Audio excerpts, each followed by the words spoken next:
Welcome to week 11, day 1 of, so we're going through Hebrews chapter 7 today, and an incredibly challenging chapter. Hebrews is just a challenging book, and just remember that for those written to at this time, it would have made a lot more sense than it does to us, but the author is continuing to stress that Jesus is superior to all these Old Testament things that would have been important.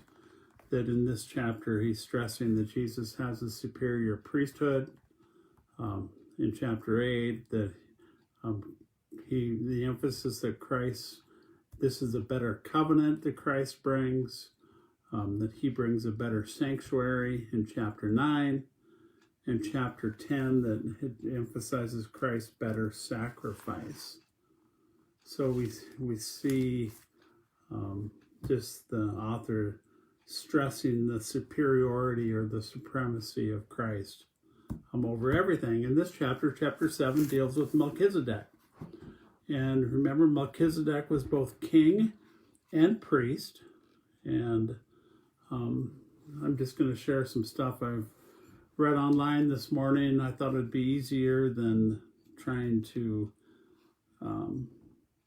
really spend a lot of time putting stuff together. But they say that in Hebrews, the author makes a series of comparisons between Christ and Melchizedek.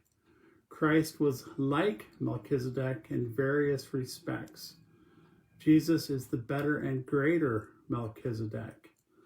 And they say that Jesus, or Melchizedek, would be a type of Christ. He was not Christ. He was not, he just kind of a foreshadow, gave a picture of what Christ was going to be. And then the comparisons we see throughout this chapter.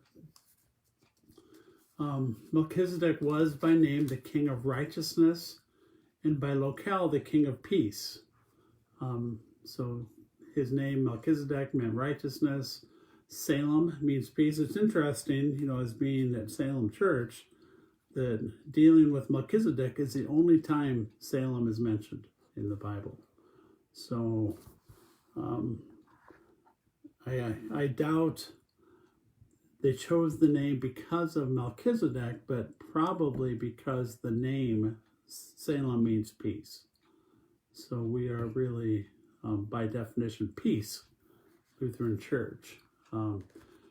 But as Melchizedek was, his name indicated righteousness, locale indicated peace, Jesus is our king, and he is our righteousness, and he is our peace.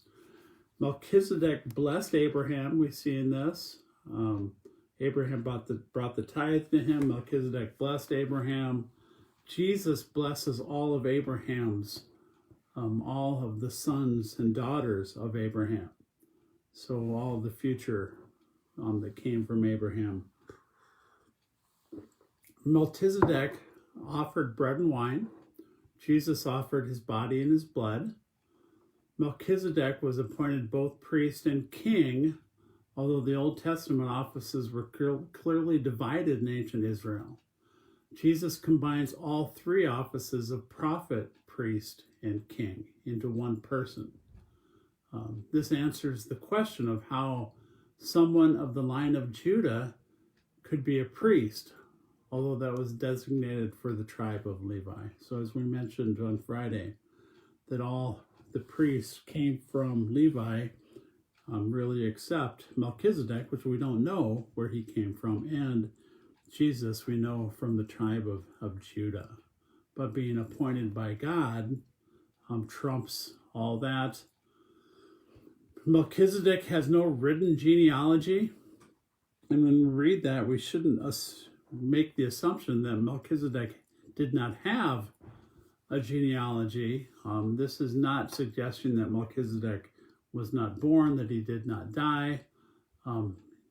Jesus actually died but rose from the grave, and thus he can reign and intercede forever.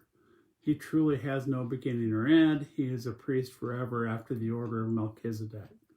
So they just did not know Melchizedek's origin, or when he died, it was unknown. So kind of that foreshadowing, or a type that Christ is the better Melchizedek. So, like I said, a lot of complicated stuff. And we're going to get into tomorrow that Jesus is the better covenant, but we do see in verse 26 a good description of Jesus. Holy, innocent, unstained, separated from sinners, and exalted above the heavens. So just a good reminder of who Jesus not only was, but who Jesus is today. So have a good day. It's great weather up here in Iowa.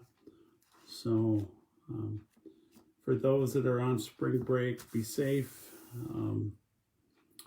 And we will see you with Hebrews chapter 8 tomorrow. So God bless.